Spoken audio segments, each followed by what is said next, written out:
우리는 지금 자유가 보장된 시대에 살고 있습니다. 지금 들려오는 이 노래는 오래전부터 세대와 지역을 넘어 누구나 부를 수 있도록 전해져 온 미랑 아리랑입니다. 하지만 일제강점기, 이 노래는 금지된 노래가 되어 민중의 저항과 슬픔, 그리고 희망이 가려지게 됐습니다. 오늘 우리는 그 기억의 땅 밀양으로 발걸음을 옮겨 광복의 불씨가 된 투쟁과 노래의 이야기를 따라가 봅니다.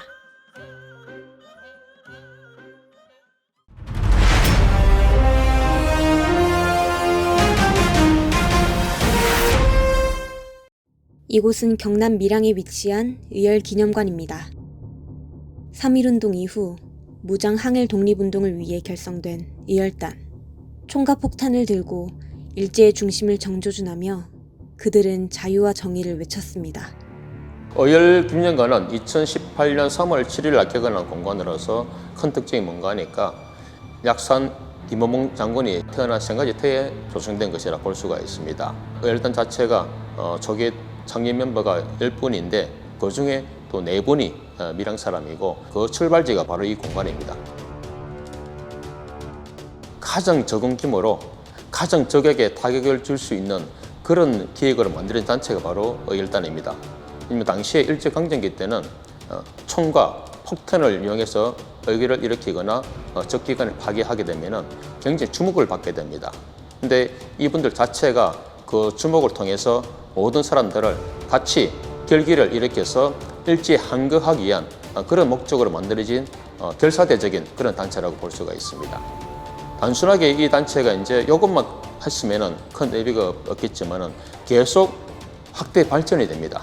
32년도에 가면은 조선혁명군사정치관부학교로 35년도에 가면은 우리나라 독립운동사에서 가장 큰 독립운동 단체였던 민족혁명당까지 건설이 됩니다. 그다음에 이 민족혁명당이 나중에 38년 10월 10일 날 조선의용대라는 군부대 조직까지 결성되는 그런 단체로 계속 변모 발전해간 그런 특징이 있는 게 바로 의열단이 되겠습니다. 의열단 단원이 총 10명인데 그중에 4분이 밀양군입니다. 우리가 가장 잘 아는 약산 김원봉, 그 다음에는 석정 인쇄조, 초산 김상현, 한봉건 이런 4분이 있는데 특히 우리가 가장 잘 아는 약산 김원봉 같은 경우에는 앞에 말씀드렸던 의열단 단장, 조선혁명군사정치관부학교의 교장, 바로 이웃에 살았던 인쇄조 같은 경우에는 2살 터울의 동생이자 평생 독립운동 동지였었는데 이분 같은 경우에는 42년 태항선 전투에서 일본군과 싸우다 장렬하게 전사했고 중국 한당 국사교과서에까지 소개되어 있을 정도로 굉장히 유명한 독립운동가입니다. 그다음에 초산 김상현 선생 같은 경우에는 여러 차례 의기에 참여했지만 한 번도 잡히지 않은 그런 인물이기도 하고, 그다음에 마지막으로 한봉건 같은 경우에는 1926년 12월 나석저 의사가 의결을 일으켰을 때 당시에 필요한 무기류를 제공해준 그런 인물이 바로 한봉건인데 이 4분의 사람들이 중심이 돼서 계속 의열단의 큰 의기가 이어질 수 있었다고 볼 수가 있습니다. 의열기념관 바로 옆, 이곳에서는 의열단의 활동을 직접 체험해 볼 수 있는 프로그램도 마련돼 있습니다.